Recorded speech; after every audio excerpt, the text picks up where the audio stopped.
Pada malam harinya, saat peringatan dilarang keluar dari kota terdengar di seluruh penjuru, seseorang mengendap-endap keluar. Itu adalah Eng. Dia bergumam mengatakan, hanya ada suara, namun tidak banyak orang yang terlihat. Di dalam kota yang terisolasi ini, sepertinya hanya bisa tinggal di rumah di saat seperti ini. Setelah menyelesaikan misi, dia juga berencana untuk pulang. Dia mengintai pengawas, mengatakan bahwa pengawasan di pintu gerbang sepertinya tidak seketat yang dia duga di pintu masuk darurat sementara, di mana tertulis larangan untuk mendekat. Dia bergumam mengatakan, hanya ada tanda yang ditaruh di sana. Membuatnya bertanya-tanya apakah penjaga kota kekurangan orang, atau mungkin juga karena tidak ada yang berpikir kalau akan ada orang yang keluar dari kota di malam hari. Eng duduk di depan papan itu, masih membandingkan kehidupannya sekarang dan kehidupan masa lalunya, di mana tidak peduli apa itu siang atau malam. Mereka bahkan mengatur operasi penangkapan khusus pada malam hari. Menangkap 3 iblis tanpa sirip seharusnya bukan masalah besar. Dia memikirkan tim Black Gun dan berpikir bahwa mereka pasti akan menghalangi timnya. Jadi, dia akan menyelesaikan misi di saat yang tidak bisa dipikirkan oleh tim lain. Eng tersenyum memikirkan tim Black Gun, memuji dirinya sendiri jenius. Tapi saat dia sedang senang dengan apa yang dia pikirkan, dia dikejutkan oleh seseorang. Ternyata itu adalah Liu. Ekspresi wajahnya terlihat datar, tapi di dalam pikirnya, dia sangat kegirangan, berpikir bahwa ini akan sangat menyenangkan dan menegangkan sekali keluar pada malam hari. Setelah menjadi seorang warrior, dia benar-benar merasa lebih bebas. Bahkan dia bisa meninggalkan dojo dengan banyak alasan. Dia sudah menebak Eng akan melakukan ini sore tadi. Melihat Liu yang membuatnya kaget, Eng bertanya kenapa dia datang ke sini. Dan mendengar itu, Liu mengatakan, pada malam hari begini, apa yang kau lakukan di sini? Apakah kau akan keluar kota? Tapi dalam hatinya, dia sangat bersemangat menantikan apa yang akan terjadi di luar kota malam ini. Mendapat pertanyaan itu, Eng terlihat salah tingkah, bingung akan menjawab, dan malah bertanya apa yang dibicarakan oleh Liu. Dia juga mengatakan bahwa dia hanya keluar berjalan-jalan. Dia sangat kenyang dan ingin berjalan-jalan. Eng adalah warrior paling kuat di kehidupan sebelumnya, tapi dia memang sedikit kikuk dalam hidup. Setelah mengatakan dia kenyang, tiba-tiba perutnya berbunyi, membuat Liu memasang ekspresi aneh dan berpikir bahwa akting Eng sangatlah buruk. Dan karena itu, Eng langsung mengakui bahwa sebenarnya dia ingin memberikan kejutan kepada timnya besok.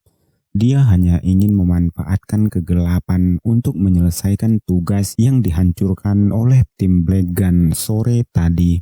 Tapi karena Liu mengetahuinya, tidak ada cara lain selain jujur. Dia meminta Liu untuk tidak melaporkannya dan dia berjanji akan segera pulang. Tapi saat Eng melangkah menjauhi pintu keluar, tiba-tiba Liu mengatakan bahwa dia ingin ikut. Dia tersenyum dan bertanya apa rencana Eng. Setelah menanyakan apa rencana Eng, dia memuji dirinya sendiri di dalam kepalanya, mengatakan dia sangat jenius dan sangat mengagumkan, juga sangat menyenangkan. Dia benar-benar bersemangat menjadi seorang warrior. Membayangkan wajah orang-orang terkejut besok membuatnya merasa puas di dalam hati. Merespon itu, Eng sangat terkejut dan bertanya kenapa Liu barusan menyeringai. Itu membuat Liu sadar bahwa dia tanpa sengaja menyeringai karena terlalu bersemangat. Di atas tembok kota, dua penjaga duduk di sana. Salah satu dari mereka menguap, terlihat lesu dan berkata, "Berjaga seperti ini selalu menyiksanya. Dia sangat lelah." Dia juga bertanya-tanya, siapa yang akan keluar pada malam hari? Apakah mereka ingin mati? Dan lebih baik langsung saja tutup pintunya. Mendengar kata-katanya itu, rekannya yang sedang makan tiba-tiba menyuruhnya berhenti dan memarahinya, mengatakan dia bodoh.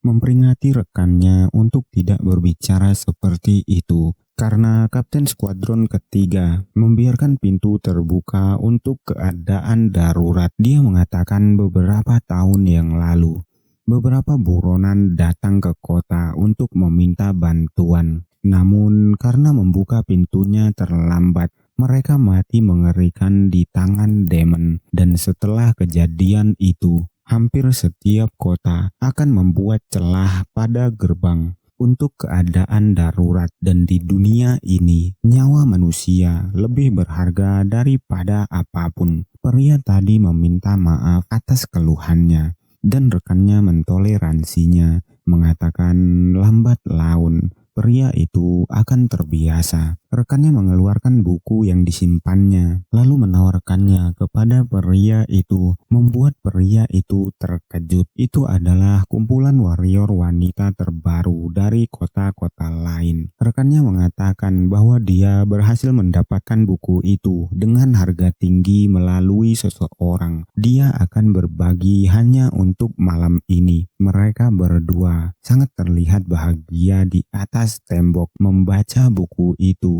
Sedangkan di bawah tembok terlihat Liu dan Eng mulai berlari menjauh dari gerbang. Mereka menuju ke hutan tempat penilaian sebelumnya. Dan semakin mendekat ke hutan, kabut malam akan lebih tebal. Dia meminta Liu untuk mengikutinya. Eng membawa Liu ke dalam hutan yang sedikit lebih jauh dari tembok kota agar mereka tidak ketahuan. Dan Liu mengatakan hutan yang busuk juga dapat menyembunyikan mereka dengan baik. Lalu dengan sangat serius, Eng mengatakan sesuai rencananya. Saat Eng menarik perhatian Demon, Liu harus menyerang kepala mereka menggunakan kekerasan untuk membuat mereka pingsan. Eng masuk ke dalam hutan meminta Liu untuk menunggu, tetapi Liu terlihat gemetar, berkata bahwa Eng sepertinya sangat yakin. Dia juga bertanya-tanya. Eng sendirian masuk ke dalam kabut malam. Dia baru sadar bahwa dia juga sendirian di hutan pada malam hari di luar kota. Dia mulai was-was karena sepertinya siapa saja bisa terperangkap oleh kabut dan kegelapan kapan saja. Dia memaksa dirinya sendiri untuk tetap fokus dan selalu siap untuk membantu Eng. Keahlian Eng dalam menarik perhatian Demon membuat Liu terkejut karena setiap waktu Eng membuat iblis satu sirip menjadi terpisah. Ini jelas sangat mengurangi kesulitan dalam menangkap mereka hidup-hidup. Dan bagi Liu, metode penangkapan dengan kekerasan yang sama sekali belum pernah dia dengar, membuatnya sangat penasaran dan bersemangat. Dia perlahan-lahan beradaptasi dan menjadi lebih kuat dengan cepat. Eng berteriak memanggil Liu, membuat Liu langsung datang. Di depan Eng terlihat iblis tanpa sirip mencoba menyerangnya. Liu dan Eng terlihat sudah mulai sangat kompak menyerang iblis itu secara bersamaan. Dan sesuai petunjuk Eng, keduanya dengan lincah mengendalikan iblis tanpa sirip. Dan pada saat yang sama, mereka melancarkan serangan berulang kali dengan menyerang kepala. Mereka terus-menerus menyebabkan para demon pingsan. Cara menangkap yang murni kejam setengah abad yang lalu terjadi lagi pada malam ini. Meskipun prosesnya relatif lancar, Namun cara menangkap yang hanya menggunakan kekuatan murni seperti ini sangat menguji kekuatan fisik. Eng menyalahkan tubuh kecilnya yang lemah. Dia mengingat di kehidupan sebelumnya, menangkap iblis tanpa sirip seperti bermain-main. Mereka berdua terlihat mulai lelah setelah menangkap yang ketiga. Liu mendekati Eng dan bergumam dalam pikirnya, mengatakan ini jauh lebih melelahkan daripada latihan kekuatan biasa di dojo. Eng meminta Liu untuk menaruh iblis itu di sini saja, membuat Liu bertanya-tanya mengapa. Lalu Eng menjelaskan, iblis tanpa sirip tidak memiliki kecerdasan yang tinggi. Mereka juga tidak tahu cara mengajar sesama mereka, dan mereka tidak akan terlalu dekat dengan tembok kota. Menaruh ketiga iblis ini di sini tidak akan menjadi masalah. Dengan cara menangkap mereka ini, mereka tidak akan bisa bangun untuk sementara waktu. Kita akan keluar besok pagi dan langsung menyerahkan hasil misi. Mendengar penjelasan Eng, Liu bertanya bagaimana Eng bisa tahu semua ini. Membuat Eng berpikir bahwa dia sudah terlalu banyak bicara. Tiba-tiba suara demon mengejutkan mereka, berkata ketemu, membuat mereka berdua membeku terkejut. Ada dua iblis, satu sirip, atau bahkan dua sirip. Salah satu dari iblis itu terlihat terkejut mengetahui bahwa yang mereka cari ternyata manusia. Iblis berwarna biru menyapa Eng dan Liu, lalu berkata ada aroma yang sama. Terlihat Liu sangat ketakutan, menggumamkan bahwa mereka adalah iblis satu sirip, bahkan mungkin dua sirip. Eng juga terkejut, bertanya-tanya mengapa ada dua iblis sirip. Saat ini mereka benar-benar tidak seimbang. Dan tiba-tiba tembok kota mengeluarkan suara, membuat ketua skuadron pertama, kedua, dan ketiga datang dengan cepat.